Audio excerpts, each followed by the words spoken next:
بسم اللہ الرحمن الرحیم۔ السلام علیکم ورحمۃ اللہ وبرکاتہ۔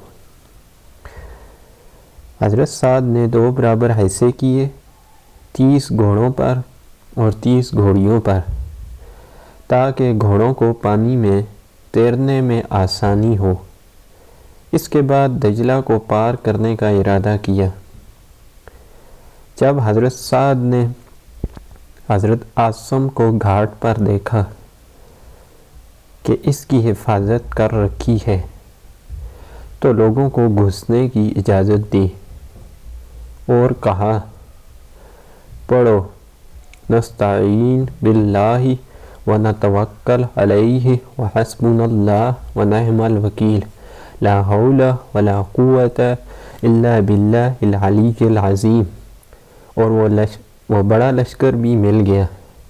یہ لوگ موت پر سوار ہوئے اور دجلہ جوش مار رہا تھا اور جھاگ پھینک رہا تھا، اور وہ ان دونوں کے لیے فصیل سی بن گیا تھا، اور یہ لوگ آپس میں اس طرح باتیں کرتے جا رہے تھے جیسا کہ عام طور پر باتیں کرتے ہیں، اور ایسے ملے جلے باتیں کر رہے تھے جیسا کہ زمین میں سفر کرتے ہیں۔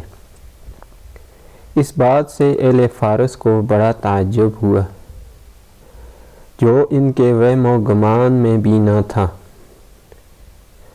مسلمانوں نے اہل فارس کو اس بات سے گھبرا دیا، اور اہل فارس نے اپنے مالوں کے لادنے میں بڑی جلدی کی۔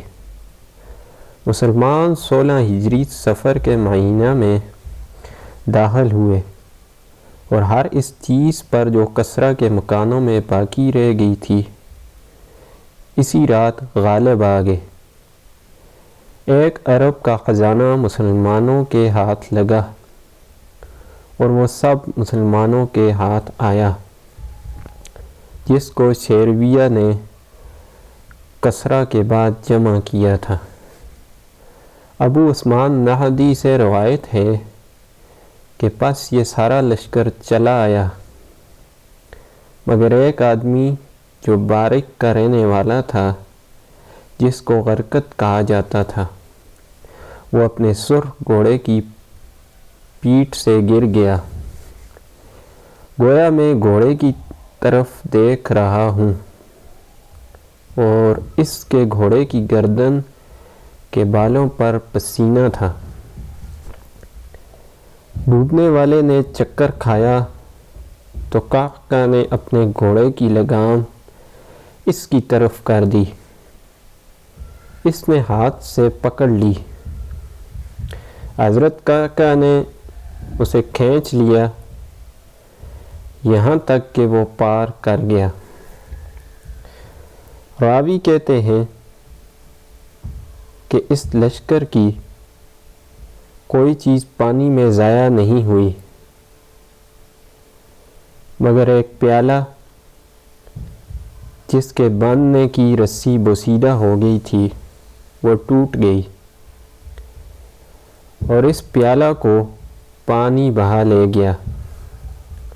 اس آدمی نے جو پیالے والے کے برابر سمندر میں چل رہا تھا، اسے ہار دلانے کے لیے کہا، تقدیر پیالہ کو لے گئی تو پیالہ اڑ گیا۔ اس آدمی نے کہا، خدا کی قسم، میں اپنے پر اس یقین پر قائم ہوں کہ اللہ پاک کے تمام اہل لشکر میں سے صرف مجھ سے میرے پیالے کو نہیں لے گا۔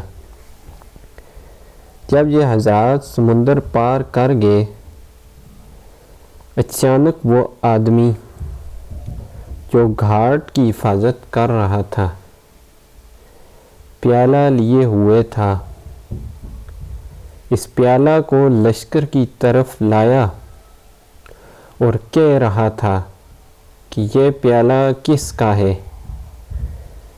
چنانچہ اس کو اس کے مالک نے لے لیا۔ ایک روایت میں ہے کہ حضرت السید بن حضیر اور حضرت بعد سخت اندھیری رات میں حضور کے پاس تھے، اور پھر پہلی جیسی روایت بیان کی ہے، حضرت حمزہ بن عمرو اسلمہ نے بیان کیا ہے کہ ہم حضور صلی اللہ علیہ وآلہ وسلم کے ہمراہ تھے۔ اس کے بعد ہم جدا ہوئے، رات اندھیری تھی تو میری انگلیاں روشن ہو گئیں، اور ان میں سے یہاں تک روشنی نکلی کہ لوگوں نے اس کی روشنی میں اپنے جانور اکٹھا کیے، اور جو کچھ ان کا مال ہلاک ہوا، اور میری انگلیاں اسی طرح روشنی دے رہی تھیں۔ اس طرح کی اسلامی ویڈیو دیکھنے کے لیے ہمارے یوٹیوب چینل اسلامک وائس کو سبسکرائب کریں، ویڈیو کو لائک اور شیئر کرنا نہ بھولیں۔ شکریہ۔